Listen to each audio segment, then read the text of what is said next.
चुनावों में इस्तेमाल होने वाली इलेक्ट्रॉनिक वोटिंग मशीन ईवीएम में वीवीपैट के मुद्दे पर आखिर चुनाव आयोग विपक्षी गठबंधन इंडिया का जवाब क्यों नहीं दे रहा।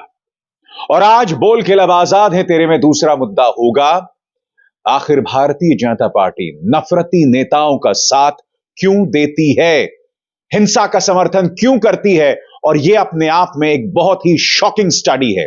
मगर सबसे पहले चुनाव आयोग और विपक्षी गठबंधन इंडिया के बीच में जो इस वक्त तू तू मैं का खेल चल रहा है, कांग्रेस के नेता जयराम रमेश ने चुनाव आयोग को एक और खत लिखा है दोस्तों, और उसमें उन्होंने चुनाव आयोग पर कुछ गंभीर आरोप लगाए हैं। वो आरोप क्या हैं आपके स्क्रीन पर। कांग्रेस महासचिव जयराम रमेश ने चुनाव आयोग द्वारा वीवीपैट संबंधी चिंताओं को खारिज किए जाने के बाद सोमवार को एक बार फिर मुख्य चुनाव आयुक्त राजीव कुमार को पत्र लिखकर आरोप लगाया कि चुनाव आयोग विपक्षी दलों के सवालों और ईवीएम से संबंधित वास्तविक चिंताओं का ठोस जवाब देने में विफल रहा है, नाकाम रहा है। इस पत्र में कांग्रेस नेता ने लिखा, 30 दिसंबर को विपक्षी गठबंधन की तरफ से चुनाव आयोग को भेजे गए पत्र पर चुनाव आयोग ने जवाब दिया है। मैंने चुनाव आयोग से ईवीएम और वीवीपैट पर चर्चा और सुझाव के लिए आयोग से मिलने का वक्त मांगा था, लेकिन उन्होंने मांग को ठुकरा दिया। मेरा सीधा सवाल दोस्तों, चुनाव आयोग विपक्षी गठबंधन से मिल क्यों नहीं रहा है? और आपने दो पंक्तियों का जवाब दे दिया। पहले आप विपक्षी गठबंधन से कहते हैं कि भाई आपको जो जवाब चाहिए आप हमारे वेबसाइट में चले जाइए, विपक्षी गठबंधन से मिलिए, आप चुनाव आयोग हैं, आप पक्षपात नहीं कर सकते, उनके जो सवाल हैं उनका जवाब दीजिए ना। और सबसे बड़ी बात, वो लोग ईवीएम्स पे सवाल नहीं खड़े कर रहे हैं, वो लोग वीवीपैट यानी कि वोट देने के बाद जो आपके हाथ में पर्ची आती है उसको लेकर सवाल खड़े कर रहे हैं। मगर चुनाव आयोग का जो जवाब है वो अपने आप में बहुत शॉकिंग है। चुनाव आयोग ने क्या कहा है? चुनाव आयोग ने जयराम रमेश को अपने जवाब में कहा कि रमेश ने खुद सुप्रीम कोर्ट में ईवीएम और वीवीपैट के मुद्दे पर जो याचिका दाखिल की थी वो भी अभी तक कोर्ट के सामने लंबित ही है। आयोग ने कहा कि ईवीएम में कोई खामी या अनियमितता नहीं है। अब यहीं पर चुनाव आयोग की शैतानी आपको दिखाई दे रही है दोस्तों। विपक्ष ने कहीं पर भी ईवीएम पर सवाल नहीं खड़े किए। वो क्या कह रहा है मैं आपको बताता हूं। वो लोग सिर्फ इतना कह रहे हैं कि जब भी कोई व्यक्ति वोट डाले तो वोट डालने के बाद जो पर्ची निकलती है वो पर्ची वोट देने वाले व्यक्ति को दिखाई जाए। वो चेक कर ले कि भाई मैंने जिस व्यक्ति को वोट दिया है वो मेरी पर्ची में भी दिखाई दे रहा है नहीं, और उसके बाद उसी पर्ची को एक बक्से में डाल दिया जाए। क्यों? ताकि जो भी परिणाम आए उसे उन पर्चियों से हम मिला सकें, ताकि दूध का दूध और पानी का पानी हो जाए। पूर्व मुख्य चुनाव आयुक्त एसवाई कुरैशी ने एनडीटीवी को दिए गए इस इंटरव्यू में भी कहा है कि वीवीपैट की पर्चियों के 100% मिलान में आखिर चुनाव आयोग को क्या दिक्कत है। वो भी कह रहे हैं ईवीएम में कोई खामी नहीं है, मगर वीवीपैट यानी कि वोट डालने के बाद जो पर्ची निकलती है उसे मिलाया जाना चाहिए चुनावी नतीजों से जो ईवीएम से निकल के आता है। यह बात तो एसवाई कुरैशी भी कह रहे हैं। एसवाई कुरैशी भी यह कह रहे हैं कि विपक्षी दलों से चुनाव आयोग को मिलना चाहिए। तो बड़ा सवाल कि चुनाव आयोग उनसे क्यों नहीं मिल रहा है। जयराम रमेश ने अपने खत में कुछ सवाल उठाए हैं जिनका जवाब दिया जाना बहुत जरूरी है। वो क्या कह रहे हैं दोस्तों आपके स्क्रीन पर। चुनाव आयोग के जवाब में जयराम रमेश ने क्या कहा? जयराम रमेश ने चुनाव आयोग को लिखे पत्र को सोशल मीडिया पर साझा किया। जयराम रमेश ने सोमवार को राजीव कुमार को लिखे गए पत्र में कहा, मैंने आयोग के साथ इंडिया के घटक दलों के नेताओं की मुलाकात के लिए समय देने का साफ अनुरोध किया था। मुलाकात के एजेंडे में वीवीपैट के उपयोग पर चर्चा करना और सुझाव देना शामिल था। हमारी मांग मानने के बजाय आयोग ने हमें चुनाव आयोग की वेबसाइट पर मौजूद FAQ के जवाब पढ़ने की सलाह दे डाली। जब हमने कहा कि हमारे सवालों के जवाब इन FAQ में नहीं मिल रहा, तो आयोग ने हमारे सवालों को ही गलत बता दिया। इससे साफ पता चलता है कि हम क्यों ईवीएम और वीवीपैट पर दर्शकों के सामने चर्चा की मांग कर रहे हैं। राजनीतिक पार्टियों के साथ ही ईवीएम और वीवीपैट को लेकर चर्चा न करना बेहद चिंताजनक है। आप जानते हैं चुनाव आयोग पर क्यों सवाल उठ रहा है? क्योंकि जब कोई विपक्ष का नेता चुनाव में कोई वाहियात बात कर देता है, तब चुनाव आयोग त्वरित कार्रवाई करता है। यहां तक कि अगर उन्होंने कोई आपत्तिजनक बात कही भी नहीं होती, तो त्वरित कार्रवाई की जाती है। हाल ही के चुनावों में आपको याद है, प्रियंका गांधी वाड्रा को नोटिस भेजा गया था, आम आदमी पार्टी को नोटिस भेजा गया था। क्यों? क्योंकि उन्होंने प्रधानमंत्री नरेंद्र मोदी पर टिप्पणी की थी। मगर प्रधानमंत्री नरेंद्र मोदी मूर्खों का सरदार कह देते हैं, राहुल गांधी के बारे में अनर्गल बयान देते हैं। तब चुनाव आयोग अपनी कुंभकर्णी नींद से नहीं जागता। वीवीपैट के मुद्दे पर विपक्षी दलों से ना मिलना चुनाव आयोग के पक्षपात को एक बार फिर बता रहा है। अब आप समझे कि आखिर क्यों विपक्ष चाहता है कि चुनाव आयुक्तों के चुनाव में प्रधानमंत्री के अलावा नेता विपक्ष और चीफ जस्टिस ऑफ इंडिया मौजूद हों। यही सुप्रीम कोर्ट का आदेश था और इसे ही मोदी सरकार ने पलट दिया। मोदी सरकार चाहती है कि चुनाव आयोग पूरी तरह से उसके काबू में हो। आज चुनाव आयोग विपक्षी गठबंधन से मिल ही नहीं रहा।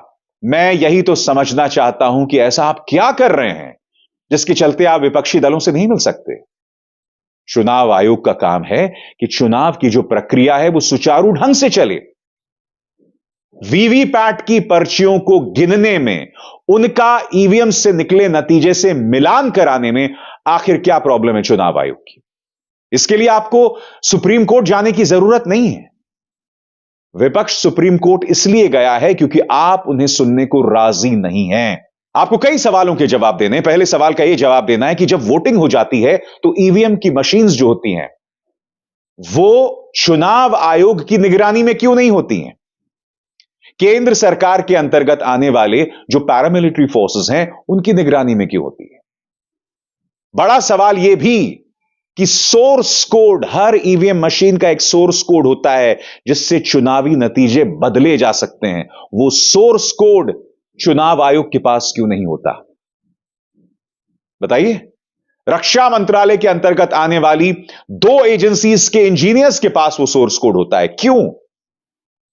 ये तमाम सवालात हैं जिनके जवाब देने चाहिए आपको, जिनसे आप बच रहे हैं। मामला इस वक्त सुप्रीम कोर्ट के सामने इसलिए क्योंकि चुनाव आयोग इस मुद्दे पर पारदर्शिता नहीं बरत रहा। वो विपक्षी दलों से भी मुलाकात नहीं कर रहा, जो अपने आप में शर्मनाक है। मैं एक बात स्पष्ट कर दूं दोस्तों, मेरा इस वक्त यह मानना है कि ईवीएम को हैक नहीं किया जा सकता, यह मेरा भी मानना है। मगर जहां तक वीवीपैट पर्चियों की बात है, उस मुद्दे को लेकर जो विपक्ष मांग कर रहा है वो बिल्कुल वाजिब है और सुना जाना चाहिए। बोल के लब आजाद है तेरे में आज का दूसरा मुद्दा भाजपा के नफरती नेताओं का। दोस्तों, आपकी स्क्रीन पर यह हैं टी राजा सिंह, यह हैं भाजपा के नेता। महाराष्ट्र में एक बार फिर पहुंच गए हैं दोस्तों, और एक बार फिर जहरीली बयानबाजी कर रहे हैं। एक बार फिर मुसलमानों पर हमला बोल रहे हैं। यही नहीं, महाराष्ट्र के मुख्यमंत्री एकनाथ शिंदे को चुनौती भी दे रहे हैं। मैं समझना चाहता हूं कि क्या महाराष्ट्र में लॉ एंड ऑर्डर दुरुस्त रहे? क्या इस बात से वहां की सरकार इत्तेफाक नहीं रखती? आखिर क्यों इस व्यक्ति को इजाजत दी जा रही है और यह गली गली घूमकर, और यह दूसरी बार कर रहा है, यह व्यक्ति गली गली घूमकर इस तरह की भड़काऊ बयानबाजी कर रहा है? आखिर क्यों, और आखिर क्या वजह है कि महाराष्ट्र सरकार इस पर खामोश है? भाजपा ऐसे भड़काऊ नेता को क्यों बढ़ावा देती है? पूरी लंबी चौड़ी फहरिस्त है ऐसे नेताओं की। टी राजा सिंह है ही, रमेश बिधूड़ी ने संसद के अंदर किस तरह की बयानबाजी दानिश अली के बारे में की थी, यह भी आप जानते हैं। मैं ये समझ नहीं पाता हूं कि नफरती नेताओं को क्यों बढ़ावा भाजपा देती है। वो नेता जो हिंसा को बढ़ावा देते हैं, उसे क्यों बढ़ावा दिया जाता है? क्योंकि अब जो मैं आपको खबर दिखाने वाला हूं वो और भी शॉकिंग है। आपकी स्क्रीन पर दोस्तों ये हैं एसएचओ सुबोध सिंह। इन्हें 3 दिसंबर 2018 को मौत के घाट उतार दिया गया था। सियाना में हिंसा होती है और इसमें आरोपी है भाजपा के जोनल प्रमुख। यह देखिए, तमाम आरोपियों में भाजपा के मौजूदा जोनल प्रमुख सचिन अहलावत का नाम था। यह था तमाम आरोपियों में उनका नाम। और अब भारतीय जनता पार्टी ने उन्हें नियुक्त कर दिया है एक अहम पद पर। अब वो भाजपा के जोनल प्रमुख हो गए हैं। वो व्यक्ति जो आरोपी है इंस्पेक्टर सुबोध कुमार सिंह की हत्या में। ये देखिए, ये लिस्ट मेरी नहीं है, इसमें देखिए तमाम जो चेहरे हैं, इनमें से एक सचिन अहलावत भी है। अब भाजपा ने इनको जोनल प्रमुख बना दिया है। यह सवाल अपने आप में बहुत हैरत में डालता है कि किस तरह से भाजपा इस तरह से नफरती नेताओं को बढ़ावा देती है। यह चीज समझ के परे आखिर भाजपा को ऐसे क्यों लगता है कि हिंसा को बढ़ावा दिया जाए, नफरत को बढ़ावा दिया जाए। Inspector Subodh Kumar Singh mob violence में मारे गए थे, भीड़ द्वारा की गई हिंसा में मारे गए थे। वो वीडियो सबके सामने है। मगर बड़ा सवाल यह कि जिस व्यक्ति का नाम आरोपियों की लिस्ट में है, अब भाजपा ने उसे जोनल प्रमुख बना दिया। यह बार बार किया जाता है और लगातार किया जाता है, और यह सब हमारी समझ के परे है कि एक पॉलिटिकल पार्टी का हिंसा और नफरत से इस कदर लगाव कैसे हो सकता है।